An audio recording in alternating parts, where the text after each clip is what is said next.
Good morning or good afternoon, everyone, depending on where you're joining us from, and welcome to today's webinar. My name is Stefan for Business Review, and I'll be your host. It is our pleasure to have Donaldson Company with us today, who will be presenting this webinar titled Sustainability and Regulatory Compliance Benefits of Connected Dust Collectors.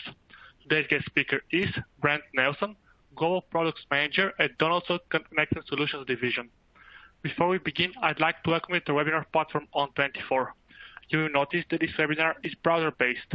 In case you happen to disconnect for any reason, please just click on the link you receive via email to rejoin the session.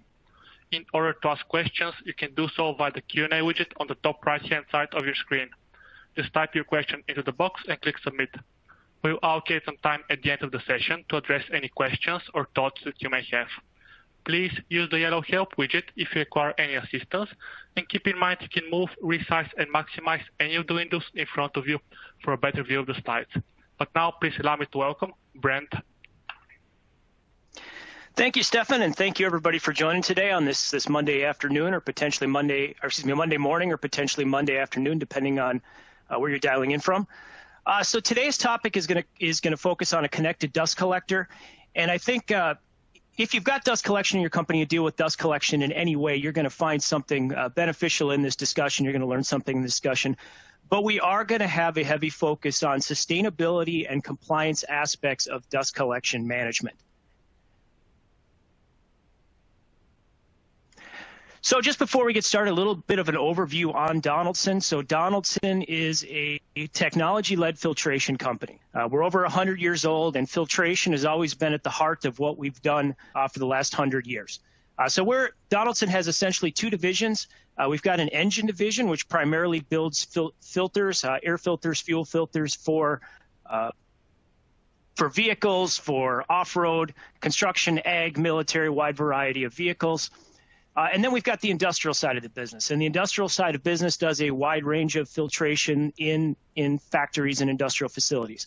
Obviously, we're talking today about dust collection and industrial air filtration, but there's also filtration for water, steam, compressed air, hydraulics. So you're probably using Donaldson products somewhere in your factory, even if you're not aware of it. So we are a little over $2.5 billion company that is a global company. We've got offices all over the world.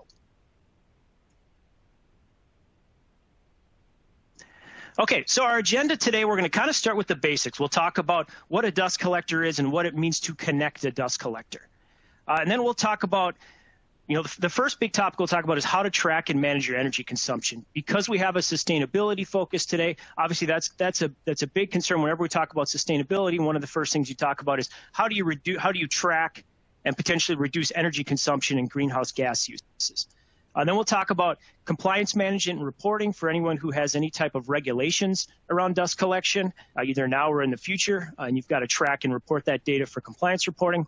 And then the last topic will be how do you track and manage emissions? So how do you understand that what's coming out of the exhaust of your dust collector is relatively clean and that you're not potentially polluting either your internal work environment or the outside environment? A little bit more about myself. Stefan introduced me. I'm Brent Nelson. I'm a global product manager in Donaldson's Connected Solutions division. And the Connected Solutions division is a little different from other groups at Donaldson where we don't build and sell filters or filtration equipment directly. Our focus is on building solutions and services for customers based on connecting and getting data from those filters and those filtration machines at the edge. I am the global product owner for Donaldson's IQ Connected Filtration Service, which is a solution for capturing data from dust collectors and then sending the data up to a web-based dashboard. So we'll reference that a little bit throughout the discussion. A little more about my background. I actually spent about 12 years prior to coming to Donaldson in the IoT space building wireless devices, wireless technology, platforms, and solutions on IoT. So I've been involved in IoT for a long time, and I've been at Donaldson for about 3.5 years now. Initially started out as an electrical engineer. Okay, we're going to start with a poll. Just to give me a little background, you can go ahead and start filling this out. But how familiar you are with dust collection equipment? And I'll give you a few seconds, and I'll talk while you're filling that out. I'm sure we've got a wide range of people, from ones who really don't deal with that equipment at all and aren't real knowledgeable to people who are really experts in dust collection. And we're going to start with the basics and move through to some more advanced concepts. So I think wherever you are on the scale, you will find something beneficial today, but it helps me to understand, kind of what general level of knowledge we have with this audience. So I'll give it about 10 more seconds for people to fill that out.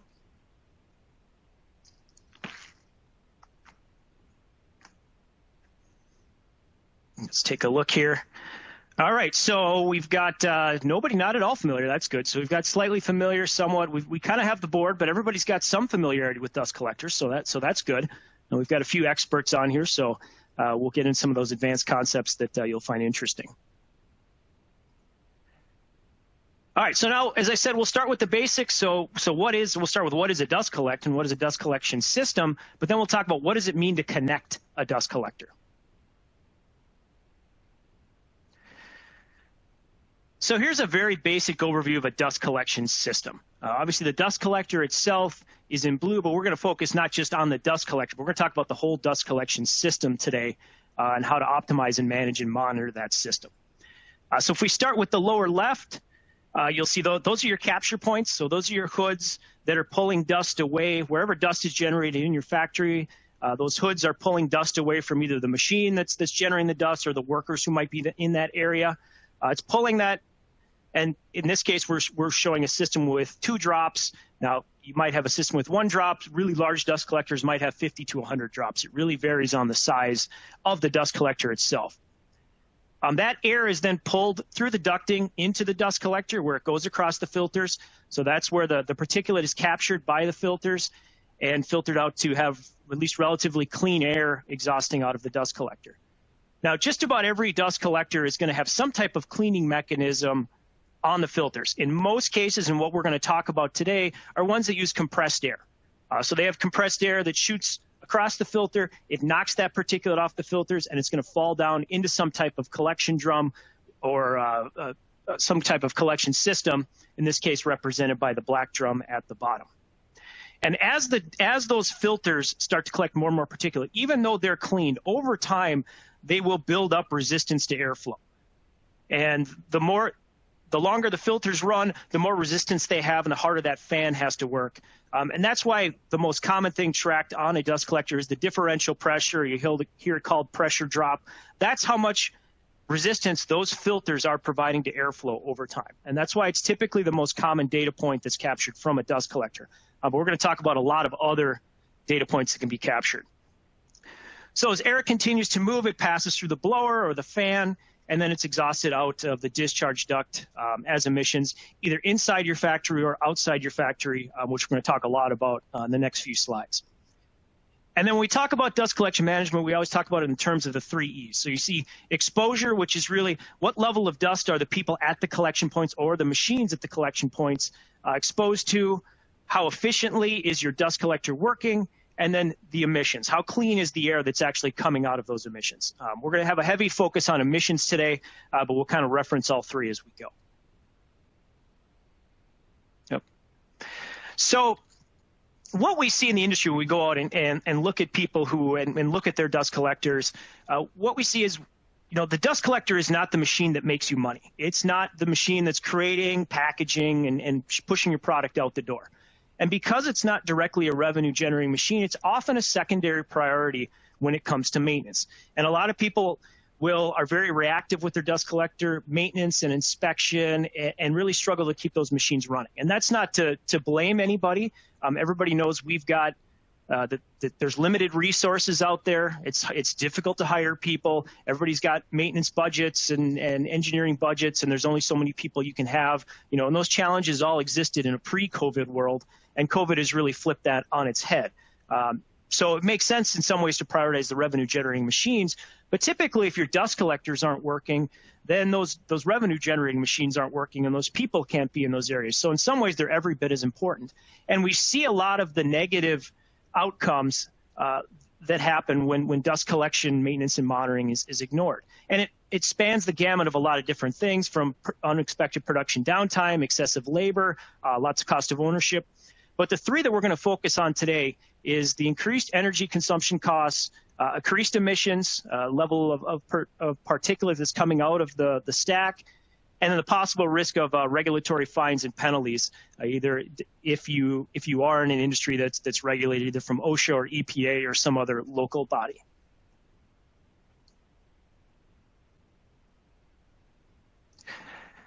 So we know that just hiring more people is not a solution to improving how you manage your dust collectors. We just talked about in the last slide. So what is the way that you can improve and have better dust collector management monitoring? And the answer is connectivity.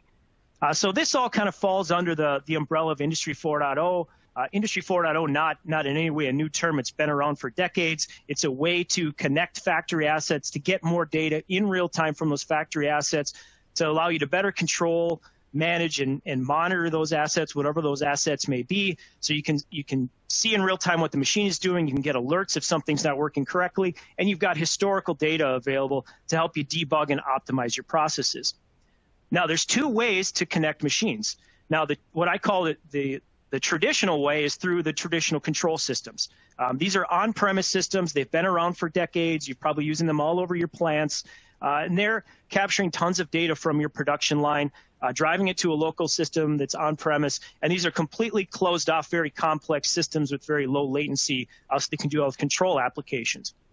The other way to monitor assets, which is relatively new, is using the cloud or the Internet of Things. And this is a different solution where the data is captured from the machine and then doesn't touch your control systems, doesn't touch your local networks. It's actually sent to a cloud and then exposed to the users through a web-based dashboard.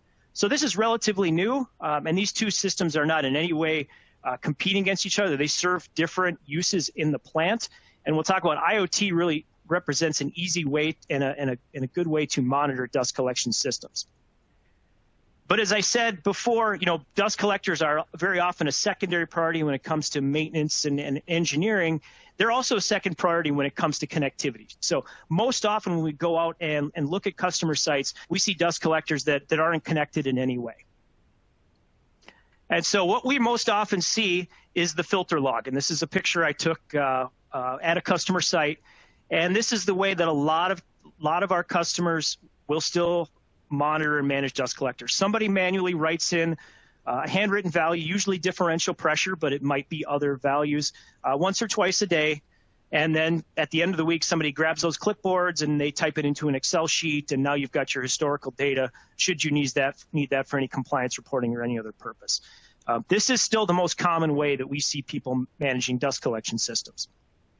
So there's a lot of drawbacks for that, obviously. First of all is the labor time it takes to actually go out and do this. If you got a small factory, maybe it's not a big deal. We've got customers that are factories spanning many acres. People spend a lot of time going out and manually recording that data. And it can also be a safety hazard as well, because if you've got people, maybe they're walking on icy sidewalks, maybe they've got to climb ladders, go up to roofs, maybe they've got to go into hazardous areas, it can actually be a safety concern for those workers. The even bigger piece is you're not getting any real-time data. Obviously, this is not coming in real time, and it's not helping your maintenance teams move to any kind of a condition-based maintenance where they're trying to be proactive of their maintenance and react quickly and getting alerts when things are wrong. So your maintenance stays completely reactive when this is how you collect data. And obviously, it's prone to mistakes or lost data. If you can't read somebody's handwriting, if you lose a sheet, if somebody didn't fill it in, there's a lot of possibilities for lost data. And of course, there is the possibility that somebody's not purposely fabricating the data. Hopefully that doesn't happen, but with data that's used for compliance purposes, that's always a concern. Now, we do see people using traditional control systems for monitoring dust collectors. And while this is obviously a big step up from using a paper log, there's some drawbacks for that approach as well. Typically, when I see customers who are using a traditional control system, they're really only getting a couple of data points, usually differential pressure or something else. They're kind of doing the bare minimum that you would need to do to monitor a dust collector. The other drawback of traditional control systems, especially when it comes to dust collection systems, is traditional control systems are extremely closed off. They're extremely secure. Data does not leave the factory. Data does not come in from outside the factory. And that's the way those systems have to operate, because you can never risk somebody outside your organization getting access to your control system. The drawback for that, especially when you get to something like dust collection systems where you see maintenance is frequently outsourced and support for dust collectors are frequently outsourced to dealers, service companies, maybe the OEM where you purchase the dust collector from, those outside companies can't access any of that data from your control system. You have to keep it closed off from them. Now, an IoT solution works different because it pushes data to a secure cloud. It's still secure. Nobody can just log in and see your data. But because it's web-based, it makes it easier to share that data with third parties with your permission, so that service company that helps you service dust collectors, help you support them. If there's a problem, you can call them up. They can take a live look at the data that's coming from your dust collection system and help you debug that problem faster. And so in a recent survey, just to back up this point, half of Donaldson customers said they don't get any alerts when a dust collector is not working properly. So they're really at a break fix or a purely reactive maintenance and engineering approach to dust collection systems. So that's something that we can certainly improve on. All right, so we talked about it a little bit, but let's talk about how connected filtration service works. And I'm going to use IQ service as Donaldson's IQ service as an example. So the service has a gateway that connects to the dust collector. It has a variety of sensors for pressure and airflow built into it, and it also has the capability to connect to external sensors, to wire and external sensors. So you can sense a lot of different data points from the dust collector. That data is captured and it's sent to the cloud over a secure cellular link. That's where the data is stored. And then it's exposed back to the users through a web-based dashboard. So the web-based dashboard is going to show you data in real time, status in real time of your dust collectors, showing you if there's any alerts. It's available anywhere you've got internet access through a browser. It's available on your phone, your tablet. And then it also has alerts built into it, so you get alerted if something is not working correctly. You get weekly status reports from that, and then you can also graph and download the data from that if you need to use that to help debug any issues or optimize your system or for compliance reporting. Now, obviously, this data is available 24/7. It's available from anywhere. You can see data from dust collectors in all your plants. If you've got multiple plants, all from one dashboard. So it makes it very easy to manage from small to a very large number of dust collectors. And as I said, we allow, if a user chooses, they can allow outside parties to look at that data as well. And if you're relying on a service company or a dealer, an OEM for support, they could also look at that data and help you debug issues or help you with your service needs.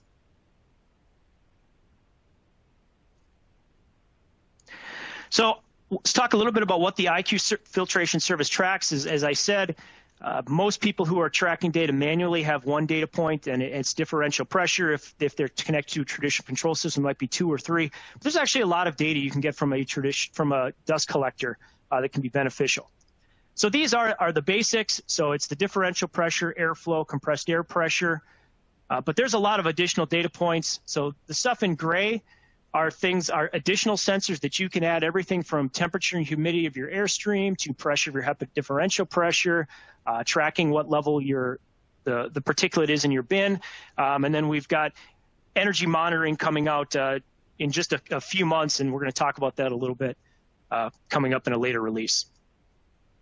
So there's a lot of data that you can get from a dust collector that will help with your monitoring and managing of it. Okay, so now we've got an overview of what a connected dust collector is. Let's talk about tracking and managing your energy consumption of the dust collector. So obviously dust collectors can be big consumers of energy. Since we have a sustainability focus today, we're going to talk a lot about how to manage and potentially reduce and track that energy reduction. So when we talk about reducing energy usage of a dust collector, or at least monitoring energy usage of a dust collector, it really comes down to 3 things. One is, how are you exhausting? Are you exhausting the air inside or outside? Using a VFD on the blower, and then lowering your compressed air usage. And we're gonna dive deep into these 3 topics in the upcoming slides. So the first one is exhausting inside versus outside. So you've probably got dust collectors in your facility already. They're probably either wired up. Some are probably exhausting inside. Some people may be exhausting outside. There's a lot of things that go into that decision, and you will probably be sometime in the future adding dust collectors and have to go through that same decision. Is, do we vent the air outside, or do we have it come inside? And as I said, there's a lot of things that go into that decision. We'll talk about that in a couple slides. But one of the things you should consider with that is energy usage. So if you're exhausting outside the plant, all the air that's getting exhausted outside must be made up with air coming into the facility. And that air has to be conditioned just like any other air. So in cold climates, you've got to heat the air. In warm climates, you got to cool the air. In Minnesota, we seem to get the extremes of both. Lots of heating in the winter, and then we've just had a couple of 90-degree weeks here, so lots of cooling.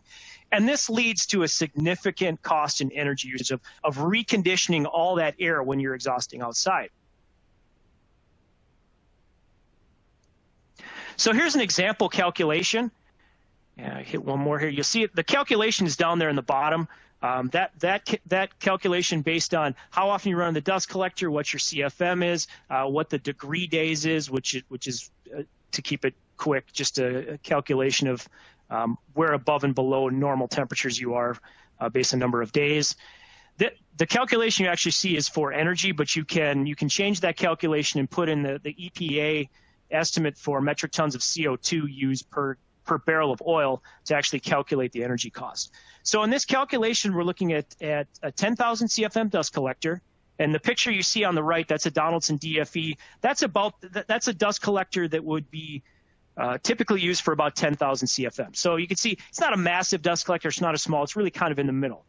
We're looking at a factory with 5 collectors that's running 2 shifts and 6 days a week. So that's kind of also a typical factory, kind of a medium-sized factory having 5 medium-sized dust collectors. So this is by far not a worst-case type of calculation. This is really trying to do a typical calculation. So if those 5 dust collectors are exhausting outside in Minnesota, just on the heating side, we don't know about cooling because it'll make it too complicated, but just on the heating side, the energy cost of heating that makeup air is $126,000. So that's what you would save if you were exhausting inside. And from a greenhouse gas estimate, it would be about 700 metric tons of greenhouse gas. So we're talking about a significant change when you're changing, depending on how you're exhausting that air.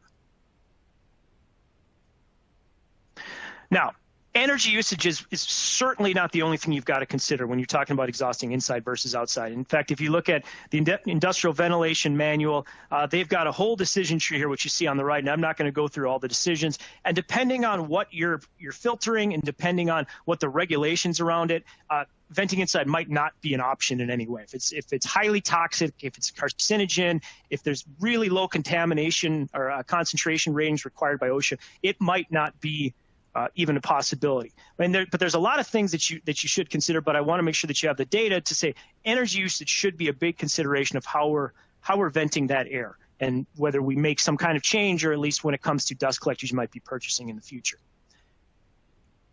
But the other thing to consider is when you're exhausting inside, the impact of any dust collector issue is magnified, because now if your particulate level rises significantly because of, say, a broken filter or filter bypass, excess dust is going right into your factory. So it's potentially polluting the air your workers are breathing. It might be contaminating your machines or process, and it might just lead to a dirty plant.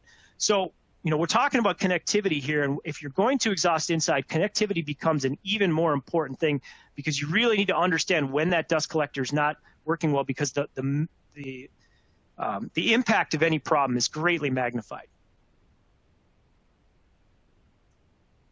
So really increasing the criticality of getting the data in real time and getting alerting. And really the important pieces when exhausting inside, you need to know the differential pressure. You need to know where those filters are. As they get older, the pressure drop is going to increase. So you need to know when those filters are getting older, when they need to be changed, and when you before any type of failures happen. When you're exhausting inside, there's typically going to be a secondary filtration stage, which is typically going to be a HEPA filter on the exhaust. So monitoring the differential pressure on that is also important. So when that's starting to get plugged up and when that's a potential cause of failure. You want to monitor the particulate trend that you're exhausting, so if that's going up and you're potentially contaminating the air inside your factory. And you want to track airflow so that you've got sufficient airflow, that airflow is not dropping because maybe your filters are getting so plugged up that your fan can't keep up. You need to get alerted on that and make sure you're getting proper filtration inside that facility. So, as I said, lots of things to consider. It's not just energy usage, but I want you to have all the information available when making those types of decisions now in the future. All right, so the second thing we'll talk about is a VFD. Obviously, VFDs have been around for a long time. Their energy savings and how they save energy is pretty well known. Lots of VFD calculators out there and claims. But when it comes to dust collectors, the way the VFD really works is as those filters start to plug up, the VFD will start to work harder to make sure that you still have sufficient airflow going through. So when you've got relatively new, relatively clean filters, that VFD can turn its power level way down and still maintain the proper airflow. As they start to plug up, that VFD will work harder, more power, and pull that air through. So there's really two benefits from it. You get the energy savings with new filters because it's not working as hard. But then when the filters start to get dirtier, you still get designed airflow. The VFD is making up for it. So they provide really two different benefits. We're going to focus on the energy usage. And the energy savings itself can vary widely depending on how big the dust collector is, what the particulate is, how dirty the filters are. Anywhere typically from 20% to 50% energy savings you can expect. But of course, as those filters start to plug, that VFD is going to work harder, and you're going to start to lose that energy savings. So if we look at it from a calculation standpoint, we go back to the previous example of 5 dust collectors that are rated for 10,000 CFM. The energy cost savings of a VFD versus non-VFD on those 5 dust collectors would be about $22,000 and 180 metric tons of greenhouse gas for the 5 collectors across the year. So it's not as significant of a savings, but again, it's a much easier change than changing how you're exhausting a dust collector, because installing VFD is a pretty straightforward, pretty well-known approach.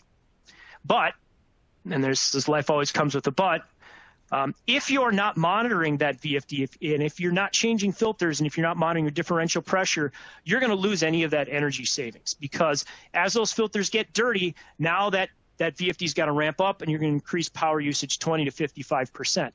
And if you look at the table on the right, this comes right out of a fan curve for the fan that would typically draw about 10,000 CFM.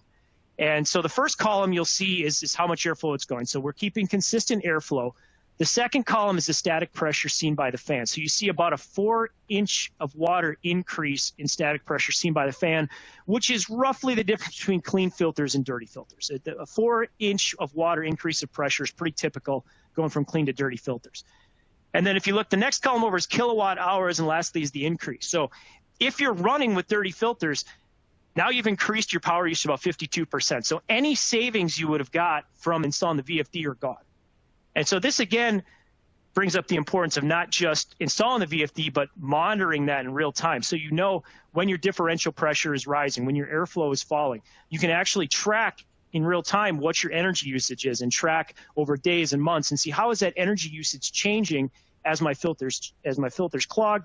And you can track fan capacity, so you know, am I starting to get to the capacity limits of my fan because those filters are building up so much pressure that I need to do a filter change before my fan becomes unstable.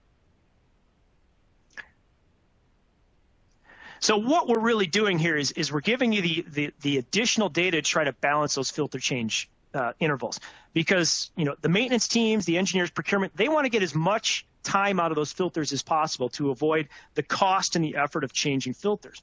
But as we just saw from an energy management standpoint, that's actually the worst strategy. So now you've at least got the data on both sides. You can look and optimize those filter change intervals. Doesn't mean you can change filters every week. That's not reasonable. But there's a balance in there between changing, pushing that change date out as far as possible, but also managing and knowing when am I using so much energy with those dirty filters that I'm better off changing the filters earlier.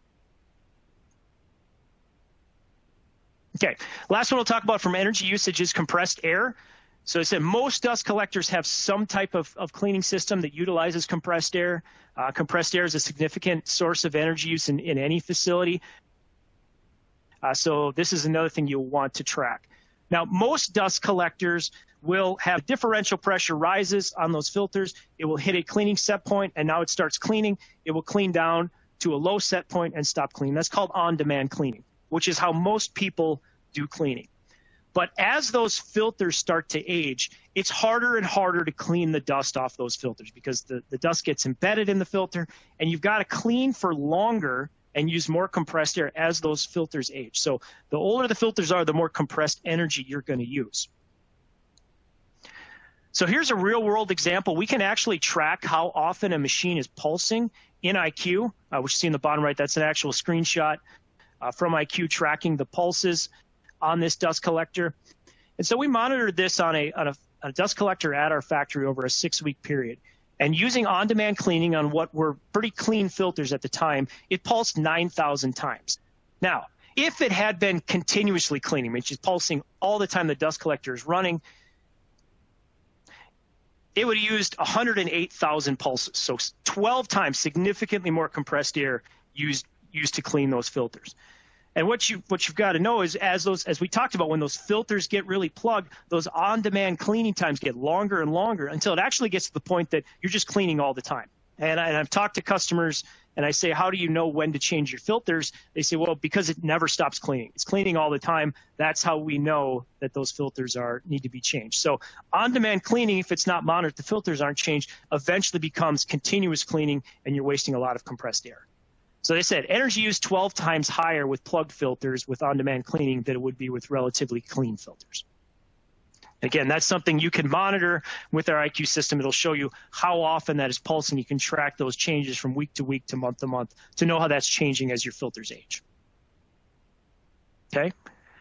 So to kind of sum up the energy usage section, kind of that old adage, you can't improve it if you can't measure it. And the other point is you can't prove that you improved it if you can't measure it. Obviously, when it comes to sustainability, you want to not only improve, but you want to prove that you've improved it so that you can hit those goals. So measuring the fan energy, what's the power usage in real time? What's the daily or weekly energy used, and how is that trending over time? How is that changing?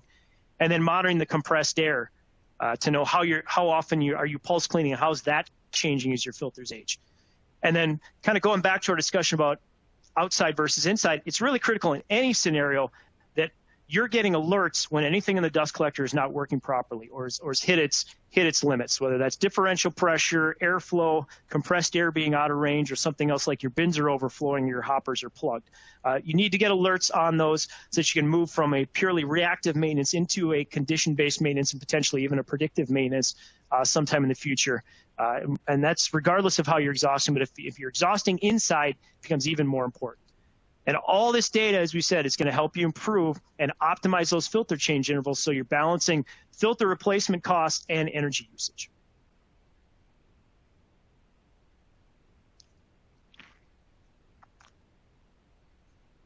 All right, so next section, let's talk about compliance managing and reporting.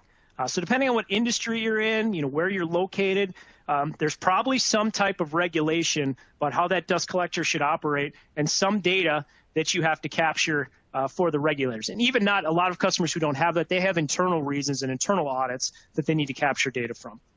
So I want to talk about how that process works and how it improves with a connected dust collector. So to start the discussion, I'm actually going to step away from the industrial world. We're going to talk about the trucking world and the electronic logging directive, which came out about 4 years ago. And some of you probably were pretty familiar. We had companies that this greatly affected if you've got trucking. But this was a massive change that affected over 3 million drivers in the U.S. It was a massive regulation that came down. And it said that if you're a commercial truck driver who has to track hours of service, those records have to be captured electronically. You could no longer use paper logs to fill in, when you're driving, when you're sleeping, when you're resting, so that you make sure you're in compliance with the federal regulations.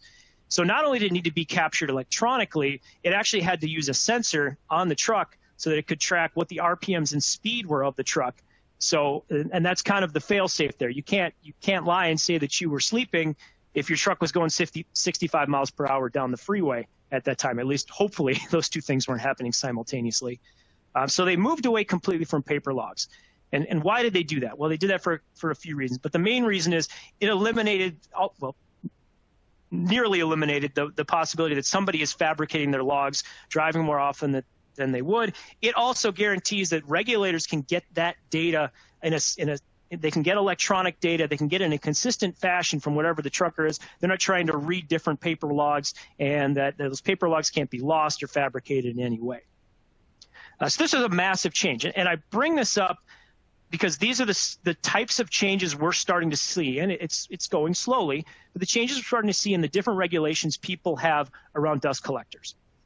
And obviously there's no, like there is with the FMCA, FMCSA, when it comes to trucking, there's no one massive body that oversees all aspects of dust collection. So it's not going to be this type of sweeping change, but we are starting to see these types of changes in pockets and in regions. So as we discussed, paper logs are still pretty prevalent in the industry. This is how still a lot of customers track data that they need for management of their dust collectors and even for compliance. Somebody's writing it down, somebody's then capturing that data, grabbing those sheets, manually entering in a spreadsheet, and that's how the data is captured. And this obviously leads to a lot of challenges, similar to the challenges they were seeing with electronic logs in the trucking industry. It's time consuming, data can be lost, you can misread entries, and potentially fabricate, although hopefully that never happens, the data. Where if you look at it from a connected dust collector, and what you see is a graph out of our IQ system, that data is automatically captured, and it's automatically stored for up to a year. You can graph that data, you can export that data over any time frame. You know that if you have to produce that data because of a compliance audit, it's always there. And with one click, you can download the data from the sheet into a spreadsheet. So it really reduces the labor time. It really reduces the potential for error with the data. And most importantly, that data is there when that regulator is coming, or when that regulator shows up to do an audit. So we're seeing more and more regulatory agencies demand that data be collected this way and moving away from the filter log, from the manual written filter logs. Now, that's going to be very dependent on the country, the state you're in. Sometimes it even matters what county you're in, what your industry is, and then also whether you're exhausting inside or exhausting outside. Obviously, this is another thing to consider when we talk about the decision tree of exhausting inside versus outside, is how do your regulations change depending on how you do that. And it's largely affecting air permits is the main one, where you have to maintain differential pressure between a certain range to verify that your dust collector is operating properly, and you've got to record those differential pressure data and have them ready and supply them to an auditor should somebody show up. The other one that's starting to affect is emissions monitoring. So this is very often done historically with visual opacity checks. Somebody with trained eyes walks around, looks at the stacks, looks at the air coming out, determines are those particular levels starting to rise. That's the second one where we see starting to change. And the changes are that we see manual data recording no longer allowed. It has to be automatically captured. It cannot use a paper log. Visual opacity checks are no longer allowed. You need to use a sensor that's tracking the level of emissions, and that data needs to be automatically captured. It has to come from a sensor. It has to be automatically logged electronically, and then you have to be able to export that data for compliance reports. So some of you might have already been affected by some of these changes, but I think we hear it almost every couple of weeks. I feel like I hear a new regulation in some part of the country where they need a system like IQ to connect and capture that compliance data. So here's one example. It's probably the biggest one. For those of you in California, you might be familiar with the California AQMD mandate, Rule 1430. And what that specifically said is visual opacity checks no longer sufficient for checking emissions. This covered the metal cutting and grinding at different foundries, at foundries. So specific to that application, so you now have to use a particulate monitoring system. You have to have a sensor that's capturing data in real time. You have to get alerts should your particulate level start to rise, and that data has to be digitally stored so that you can export it and report it to a regulator. So this is just one example. Obviously, we're just affecting one region, one application, but we've actually seen a big demand for IQ in these types of applications because they can use this to capture that data and be compliant to the regulation. And I think we'll see more and more of these over time, and over time, paper logs will in most industries not be acceptable as a way to capture and report compliance data. So even if it's not affecting you today, it's something you might want to prepare for in the future. Okay, the last section we're going to talk about is how to track and manage emissions. So I'll bring back the graphic that we showed early in the presentation, and you'll see the 3 E's. And when we talk about dust collectors, we talk about the 3 E's of dust collection very frequently: exposure, efficiency, and emissions. And given the topic today, we're only going to focus on emissions. If you are interested in a real deep dive into the 3 E's, myself and one of our field service engineers did a webinar about 1.5 years ago called Enhancing Your EHS Strategy with IoT Technology. We took a really deep dive into the 3 E's, what they mean, why they're important, and how to monitor that. That webinar is still recorded and available, so you can put that into a title and Google it, or if when we get my contact information, if you want to email me, I will send you a link out to that, and you can watch that recorded webinar. But for today's focus, because we're talking about sustainability, we're just going to focus on tracking emissions. It kind of ties into what we were talking about with the air quality mandate in California and not being able to use visual opacity checks. So we talk about monitoring particulate levels. There's different strategies or different methods to do it. The way it's done a lot of times is through a point-in-time measurement, which usually means you bring in an outside agency with this type of expertise and expert equipment. They will use specialized sensors, and they will determine exactly how much particulate is coming out of that stack, what your concentration is, whether we're talking about milligrams or parts per million. They'll give you an exact answer on that. And for a lot of companies, they're required to do that type of testing either annually or maybe more often.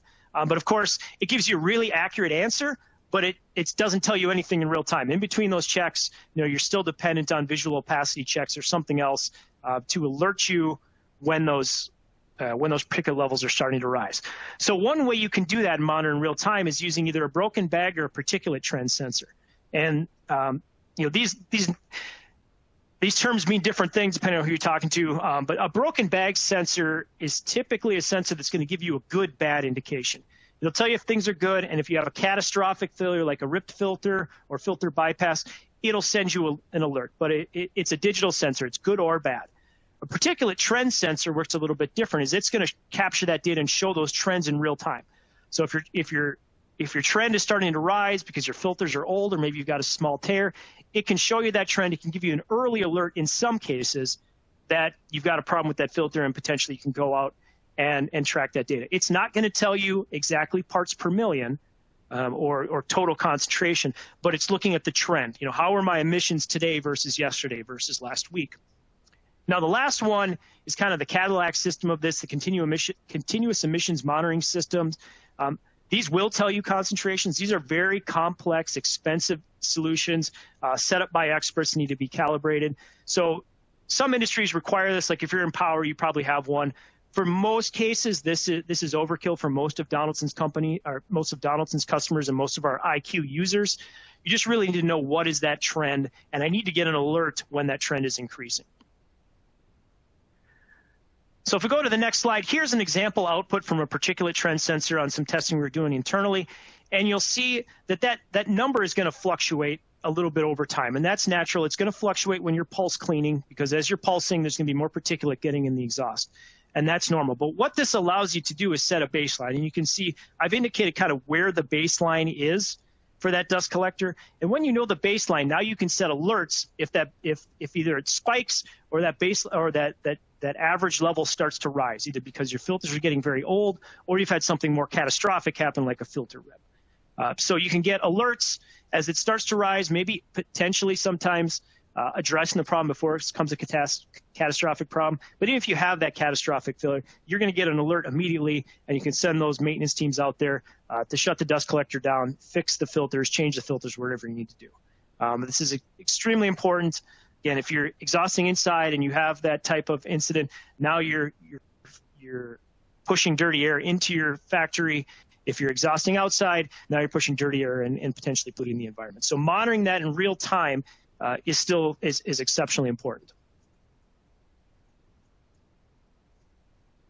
All right, so just a few slides left, and then we'll get into questions. We should have about 10 to 15 minutes for questions on this as we're almost done. So if you haven't already, please put your questions in.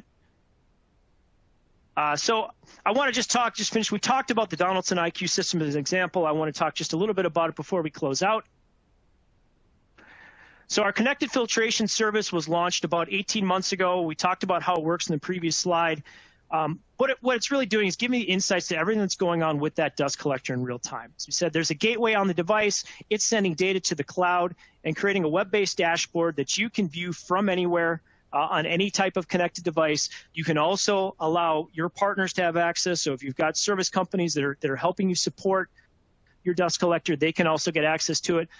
So you can log in, you can see your data, you can get alerts if something is not acting normally. You can get the maintenance teams to be more to operate in a condition-based maintenance approach, so they're more proactively addressing those issues before you get catastrophic failures. If you've got compliance or you need to capture data, that data is automatically recorded and be captured with one click. And it can also be graphed if you want to go back and debug certain things. So really provides benefits across, we've focused on just really the sustainability and energy, but it provides benefits to multiple different groups, anybody who deals with dust collectors in any way across the facility. So it really increases your maintenance productivity because you can move from a reactive maintenance to getting alerts and moving to condition-based maintenance. That can then lead to avoiding costly downtime. If you can address those issues before they cause a breakdown, or before they cause a massive labor and cleanup effort. Dust collector problems usually start out small and they get bigger and bigger and bigger the longer they exist. So the earlier you can address those, the more chance you have any unscheduled downtime. And even if you have unscheduled downtime, the faster you can probably get that up and running and reduce that cost. We talked at length about managing EHS compliance reporting. We don't need to cover that again. But it also just generally helps you manage risk. And we've talked throughout this talk about all the things that can happen, the negative consequences from different dust collector incidents, from increased energy usage to dirty environment, dirty plants, exposure, regulatory fines. There's tons of them, and those are the things that really, more than anything else, customers want help with. They want to know that their dust collector is operating properly, and they want to know that if it's not, they're going to get alert or some information quickly so they can address it before a larger problem occurs. Okay. All right, in summary, so we really kind of focused on 3 points today when we talked about connected dust collector for sustainability and for EHS compliance reporting, measuring the dust collector energy use to improve it. So we talked about some techniques today, whether it's exhausting inside or outside, installing a VFD and monitoring compressed air pressure. Some of those things you don't need to connect your dust collector to do. But if you're not connecting the dust collector, as we've shown, like with the example of the VFD, you might not be getting those savings that you're expecting. And if you are exhausting inside, for example, it becomes even more important, more critical to monitor those things in real time. So to really get those energy savings and to prove that you're getting those energy savings requires connectivity. Automated data compliance and digital data for compliance reporting. So this is really one of the biggest factors that causes somebody to adopt IQ. Because now they know that compliance data is there. They know anytime should somebody come up to audit them, they know that data is available. They don't have to dig through old sheets or deal with lost log sheets. They know it's there. They can export it with one click and they can provide it to that regulator. And as we said, a lot of regulations are changing and it is slow and it's on a region by region, application by application basis, but they are starting to change that are requiring some type of automated monitoring, moving away from paper logs. And then lastly, that monitoring the emissions, understanding what's coming out of that stack, especially if you do visual checks or manual checks, understanding in between those checks what's going on with your emissions. So should there be any issues with your filters? Should they be getting old or there's been a filter failure or filter tear, you're alerted quickly. You can address the problem to minimize any type of damage potentially inside your factory or at the outside environment.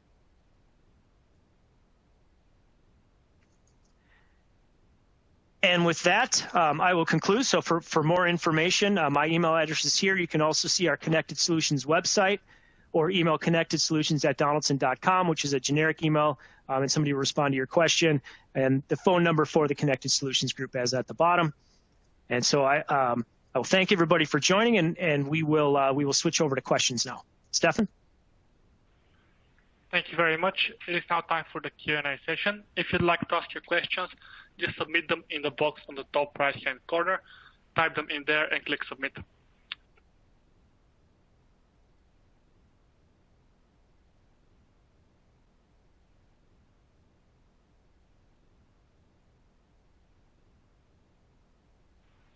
Thank you very much. It is now time for the Q&A session. If you'd like to ask your questions, you can do so via the Q&A widget on the top right-hand side. Just type your question into the box and click Submit. But it looks like we have some questions coming in already. The first question for today is, how do you monitor the energy used by a VFD? Sure, good question. So most VFDs have multiple outputs on them that are typically tied into control systems that will indicate. They're usually 4 to 20 milliamp outputs. They will indicate what power level the VFD is driving to. They may have other indications like what's the RPM, what's the overall current usage. So because the IQ gateway has inputs for optional sensors, analog sensors, we can tie those directly to the IQ gateway and report that data through the IQ system. And we can also configure the power range of the VFD, so you know exactly how many kilowatts you're using in real time, and then we can integrate that data to know how many kilowatt hours you use over a certain time, like a daily energy usage. Thank you very much for that answer, Brent. And moving on to our next question. Can you measure energy on a non-VFD controlled fan? Yes, you can. It would require an external current sensor, which again, we can read with our gateway. We can read just about any 4 to 20 milliamp sensor. So a current sensor on the power supply to the fan with the 4 to 20 milliamp output can be read and reported in the IQ system. You know, it's going to work a little bit differently. You don't have a direct relationship with a fan that's just on off, like you do where with a VFD, it's a pretty known relationship. As those filters plug, the fan's going to use more energy. That's not necessarily the case with a fan that's just on and off. So the data might be a little bit different. Thank you for that answer. And just a quick reminder to the audience, you can still submit your questions through the Q&A widget. But moving on to the next question, which reads, how do you monitor exposure? Yeah, monitoring exposure directly is hard to do. It typically requires bringing in some industrial hygienists and some professional services to track the air quality around your capture points. So it's not something we can easily do in real time. But where exposure is a concern, the most important thing is monitoring the airflow. So if you've got proper airflow, if your dust collector is properly designed and you're running at design flow, you can be fairly confident that you've got enough capture velocity at those hoods to pull dust away from the machine or from the workers. But what we see is as those filters start to age and they build up more pressure, eventually the fan is going to start that the fan cannot keep up and cannot pull air through the dirty filters, and your airflow is going to drop. And when that drops, you lose your capture velocity at the hoods, and now that dust is not being pulled away from your machines or people. So monitoring airflow and making sure you get alerts if that starts to drop is really important. It's not directly monitoring the exposure, but it is telling you, is your dust collector working properly and pulling the air and pulling the dust away at the capture points. Thank you for that answer. And moving on to our next question, which reads, is IQ available in Europe? Yes, it is. Yes, it is. IQ today is available in the US, Canada, and Europe. And we are planning to expand to other regions in the future. So if you have questions about another region, just let me know or email me, and I can give you an idea of when it might be available in your region if you're outside of US, Canada, or Europe. Thank you for that answer. And just another reminder to the audience, you can still send your questions in via the Q&A widget. The next question we have here reads, is IQ available for non-Donaldson dust collectors? Yes, it is. Most dust collectors have the same elements. You know, when we think about differential pressure, compressed air, airflow, so they all work about the same. So we can track the same data on just about any dust collector. Somewhere between 20 to 30% of our IQ installs have been on non-Donaldson dust collectors, and it's also available on brand new dust collectors and for dust collectors in the field. So you can retrofit your existing dust collectors, and you can also get it installed on new dust collectors before they even show up when they're getting installed.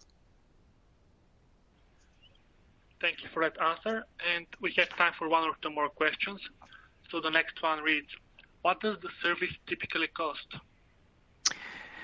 The cost will really vary depending on how many dust collectors you're connecting at the plant. It's typically on a per dust collector basis. So each dust collector gets its own gateway. And so we charge based on the number of dust collectors monitored, and it's an annual subscription service. There's typically no upfront cost. So the hardware and the gateway are provided for free that first year of service.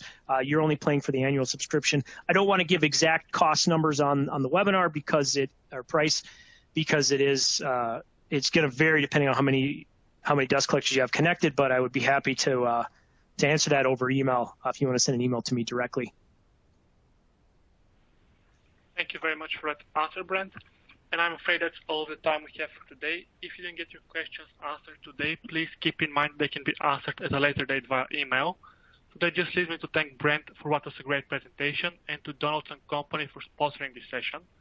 To the attendees, you'll receive an email shortly with instructions on how to watch the on-demand version of this webinar. Or you can do this on our website, which is www.business-review-webinar.com. Thank you once again, and have a great rest of your day. Thank you, Stefan. Thank you, everyone, for joining today. Have a good day.